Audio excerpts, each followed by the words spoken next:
Assalamu alaikum dear students, welcome in chemistry online class. We already completed mixtures and its types. Today you are going to learn about difference between mixture and compound, and for this you have to open your books, page number 13. Here you can see difference between mixture and compound. What is given in your books? On one side they had given compounds, on second side they had given mixtures. Now we have to discuss one by one all the topics. First of all, point number 1. It is formed by chemical combination of atoms of the element. Simply we can say compounds are formed when two or more than two substances chemically combined together. On second side, it is formed by the physical combination of mixing substances. It means mixtures are formed when two or more than substances physically combine, and compounds are formed when two or more than two substances chemically combine. Second number point is the constituent of their original constituent lose their original properties. Constituent कहते हैं components या parts. In the case of compounds, two or more than two substances chemically combine and they lose their original properties. उनकी अपनी जो properties होती हैं वो ख़त्म हो जाती हैं and we get a new substance. This new substance is called compound. Whereas in the case of mixture, the constituents retain their properties. You know that mixtures we get physical combination. It means they retain their properties. Retain का मतलब है hold करना, वो अपनी property loose नहीं करते बल्कि उनकी प्रॉपर्टीज उनके अंदर दिखाई देती हैं. Point number 3. Compound always has fixed composition by mass. You know कि in the case of compound the ratio must be fixed. अगर आपने रेशियो चेंज कर दी then we get a new compound. For example, in the case of water, formula is H2O. It means 2 parts hydrogen combined with 1 part oxygen and we get 1 molecule of water. If we change the ratio of oxygen, then we get H2O2. This one is not water, it is known as hydrogen peroxide. It means ratio must be fix, और अगर आपने ratio change कर दी तो हमारे पास compound बिल्कुल change हो जाएगा. लेकिन इन the case of mixture, mixture does not have fix composition by mass. Mixture की जो कंपोजिशन होती है ये फिक्स नहीं होती. ये can combine in any ratio, ये किसी भी रेशियो में आपस में कंबाइन हो सकती हैं. And what is the reason for this? Because mixtures are impure substances and compounds are pure substances. Then we have point number 4. The components of the compounds cannot be separated by physical method.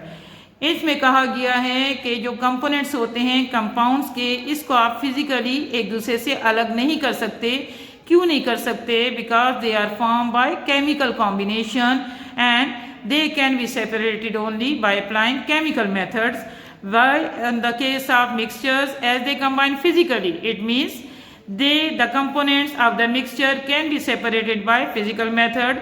इसमें combination physical होती है. इसका मतलब है आप आसानी से components को एक दूसरे से अलग कर सकते हैं और इन मेथड्स को कहते हैं physical methods.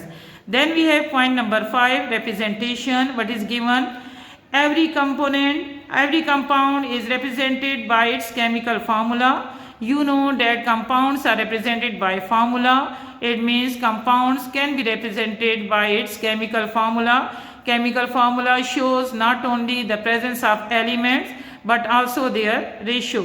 While in the case of compound, what we have there, it consists of 2 or more components and does not have any chemical formula.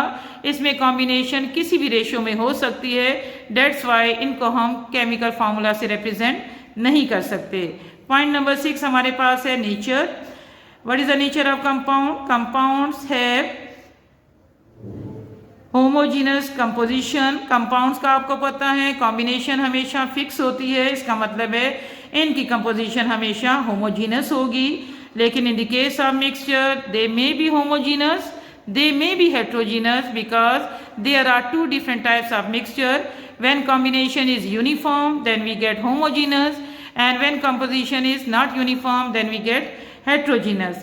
Point number 7, we have melting points. Compounds has sharp and fixed melting point. Sharp कहते हैं constant. इसका मतलब है कि compounds के melting point हमेशा constant होते हैं और ये कभी चेंज नहीं होते हैं. उसकी वजह क्या है?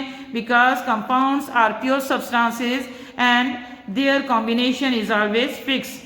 What is given on mixture side? Mixture does not have sharp and fixed melting point. Mixture के मेल्टिंग पॉइंट जो होते हैं ये शार्प और कांस्टेंट नहीं होते। और क्यों नहीं होते? क्योंकि इसमें कॉम्बिनेशन किसी भी रेशो में हो सकती है, इसलिए उनको इम्प्योर सब्सटेंसेस कहते हैं। Then we discuss examples. Example suppose water. Water का फॉर्मूला है H2O, तो ये क्या है? ये कंपाउंड है क्योंकि कंपाउंड्स आर रिप्रेजेंटेड बाय फॉर्मूले। एमोनिया का फॉर्मूला NH3। वाटर के केस में hydrogen combine with oxygen and in the case of ammonia nitrogen combine with hydrogen. Similarly, we also get the ratio from the formula. In the case of water, the ratio of hydrogen oxygen is 2:1, while in the case of ammonia, the ratio of nitrogen and hydrogen is 1:3. On second side, we have to discuss an example from your daily life. I had given sugar plus water, we get sugar solution, and this solution will be homogeneous. Sand in water, then we get suspension because sand is insoluble in water. In this case, we get heterogeneous mixture. For that, I have given you the idea of giving different types of headings, and here I am giving the headings. I written here on compound on one side and mixture on second side. First number point I discuss here combination के what is the combination के इनमें combination कैसी होनी चाहिए। In the case of compound we have it is form by 2 और more substances through chemical combination. Compounds में combination हमेशा chemical होगी। और what is given on mixture side? It is form by 2 और more than 2 substances through physical combination. Then point number 2 heading become properties. What are the properties of mixtures and compounds? On compound side, the components lose their original properties. In the case of compounds, the components of compounds lose their properties, but in the case of mixture, the components retain their original property. Point number 3, composition. What is the composition of mixture and compound? On compound side, it always has fixed composition. Compounds की composition हमेशा fixed या constant होगी, whereas in the case of mixture it has variable composition. Variable means कि इसकी composition change होगी और ये constant नहीं होगी. Then we have heading separation. How we can separate different components of mixture as well as compound? On compound side, its components cannot be separated by physical methods, but chemical methods can be applied. Compounds के case में हम physical method से apply नहीं कर सकते, लेकिन हम इनको अलग करने के लिए हमेशा केमिकल मेथड से अप्लाई करेंगे। Where as in the case of mixtures its components can be separated by physical methods. हम मिक्सचर्स में कंपोनेंट्स को फिजिकली एक दूसरे से अलग कर सकते हैं। Physical method means simple method जो हम आसानी से अप्लाई कर सकते हैं। Then we have heading number 5 representation. How we represent mixture and compound? On compound side, it is represented by its chemical formula, whereas mixture side, it cannot be represented by any formula. हम compounds को तो formula से represent कर सकते हैं, लेकिन mixtures को हम formula से represent नहीं कर सकते।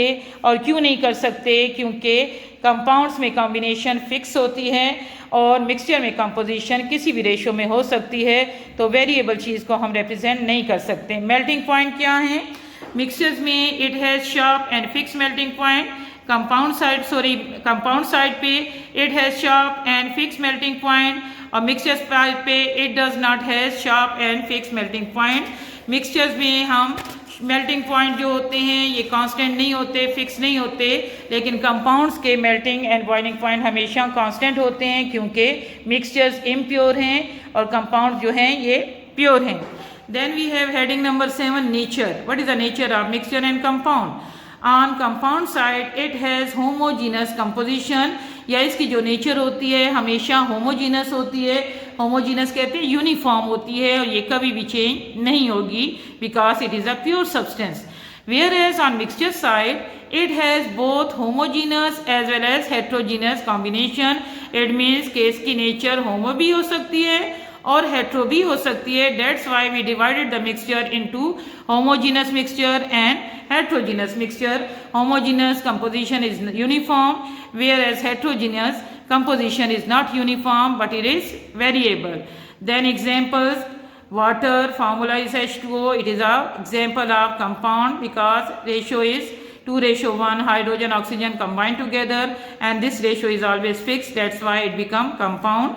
Ammonia NH3, it is a formula for ammonia in which 1 part nitrogen combined with 3 parts hydrogen, and we get ammonia molecule. On mixture side, we have to use n examples. Sugar plus water, it become a solution, homogeneous mixture, and sand plus water, it becomes suspension, heterogeneous mixture. जितनी भी soluble चीज़ें हैं हमेशा homogeneous mixture बनाती हैं, और जितनी भी insoluble चीज़ें हैं ये हमेशा heterogeneous mixture बनाती हैं. तो I discuss one example from homogeneous and second example from heterogeneous mixture. Then in your books we have activity there, page number 12. Page number 12 पे आप लोगों की बुक्स में एक एक्टिविटी दी गई है. Here you can C activity. इन्होंने एक एक्टिविटी आपके लिए दी हुई है जिसमें उन्होंने दो चीज़ें ली हैं, एक सल्फर और दूसरा आयरन, और उन्होंने कहा है कौन सा मिक्सचर है और कौन सा कंपाउंड है. You can see here iron filings. Iron filling का मतलब है पाउडर फॉर्म ऑफ आयरन. दूसरी चीज़ में उन्होंने क्या लिया है, उन्होंने सल्फर लिया है. दोनों में फ़र्क क्या है, आयरन आपने देखा हुआ है आयरन का कलर येलो होता है और सल्फर जो होता है येलो कलर पाउडर होता है, इसका येलो कलर होता है और ये अमॉर्फस फॉर्म में हमारे पास होता है. इन्होंने दोनों चीज़ों को आपस में मिक्स किया है. मिक्स करने के बाद आप लोग देखें कि mixture of iron and sulphur में जब आप इसको ऑब्जर्व करेंगे तो आयरन का ग्रे कलर और सल्फर का येलो कलर आपको आंख से दिखाई देगा. इसका मतलब है जो कंपोनेंट्स हैं इस मिक्सचर के अंदर उन्होंने अपनी प्रॉपर्टी लूज नहीं की. कैसे लूज नहीं की, इसमें आयरन का ग्रे कलर और सल्फर का येलो कलर अभी भी आपको दिखाई दे रहा है. इसका मतलब है उनमें कॉम्बिनेशन फिजिकल हुई है, केमिकल नहीं हुई. हम दोनों को फिजिकल मेथड से अलग कर सकते हैं. कैसे अलग कर सकते हैं, वी आर यूजिंग मैग्नेट. जब हम मैग्नेट अप्लाई करेंगे तो मैग्नेट क्या करेगा, आयरन आपको पता है मैग्नेटिक है, ये मैग्नेट की तरफ अट्रैक्ट होता है तो सारा आयरन जो है ये मैग्नेट के साथ चिपक जाएगा. तो आप इसको आसानी से दूसरे पेपर पे अलग कर दें और जो चीज़ रह जाएगी वो सल्फर होगा, क्योंकि सल्फर तो नॉन मैग्नेटिक है, ये मैग्नेट के साथ अटैच नहीं होगा. तो मिक्स करने से पहले और मिक्स करने के बाद आप देखेंगे दोनों में कोई चेंज नहीं आया. अभी भी आयरन ग्रे कलर में है और अभी भी सल्फर जो है येलो कलर में है. इसका मतलब है हमारे पास जो चीज़ बनी थी वो मिक्सचर था. फिर इन्होंने क्या किया है, सेकंड नंबर में इन्होंने एक टेस्ट ट्यूब के अंदर दोनों को डाला है और डालने के बाद स्ट्रांगली हीट किया है. जब हम लोगों ने टेम्परेचर ज़्यादा किया है तो आयरन एंड सल्फर के दरमियान केमिकल रिएक्शन हुआ और हमारे पास एक ब्लैक कलर मास बन गया. इसका मतलब है इस ब्लैक कलर मास के अंदर ना तो आपको कहीं आयरन नज़र आ रहा है ना आपको सल्फर नज़र आ रहा है. तो ये एक नई चीज़ बनी है. और जब दो या दो से ज़्यादा चीज़ें केमिकली कंबाइन होती हैं तो इनकी कॉम्बिनेशन से हमारे पास न्यू सब्सटेंसेस बनती हैं. इनको हम कंपाउंड कहते हैं. इस नई चीज़ का नाम है आयरन सल्फाइड. मैंने आपके लिए इस पेपर पे ये अलग से भी लिखा है. अगर आप लोग देखें कि मिक्सचर और कंपाउंड में क्या है, here I am using Fe. Fe is the symbol for iron. Fe जो है आयरन का सिंबल है और ये कहाँ से लिया है, ये इसके लैटिन नेम फेरम से लिया गया है, इसलिए हमने कैपिटल F के साथ स्मॉल e लगाया. S क्या है, सल्फर का सिंबल है जो हमने इसके इंग्लिश लेटर से लिया है.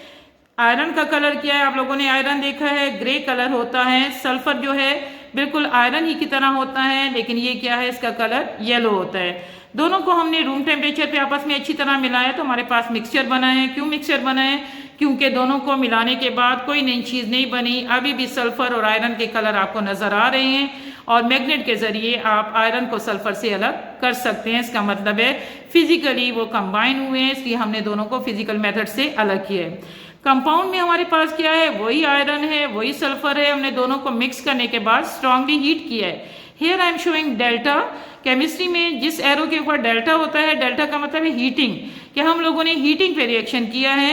And here we get FeS, Fe iron, S sulphide. We get a new compound name is iron sulphide. अब ये कंपाउंड क्यों है, क्योंकि इसके अंदर दो या दो से ज़्यादा चीज़ें जब कंबाइन होती हैं तो हमारे पास कंपाउंड बनता है. तो इसमें you can see Fe iron and S sulphur. इसमें combination different types of elements की है तो इसको कहते हैं कंपाउंड. नाम है इसका आयरन सल्फाइड. आयरन का ग्रे कलर, सल्फर का येलो कलर इसमें नज़र नहीं आ रहा. हमारे पास एक नई चीज़ बनी है जिसका ब्लैक कलर है. उस ब्लैक कलर मास को कहते हैं आयरन सल्फाइड. इसका मतलब है मिक्सचर जो होते हैं फिजिकल कॉम्बिनेशन से बनते हैं, उसको आप फिजिकल मेथड से अलग कर सकते हैं।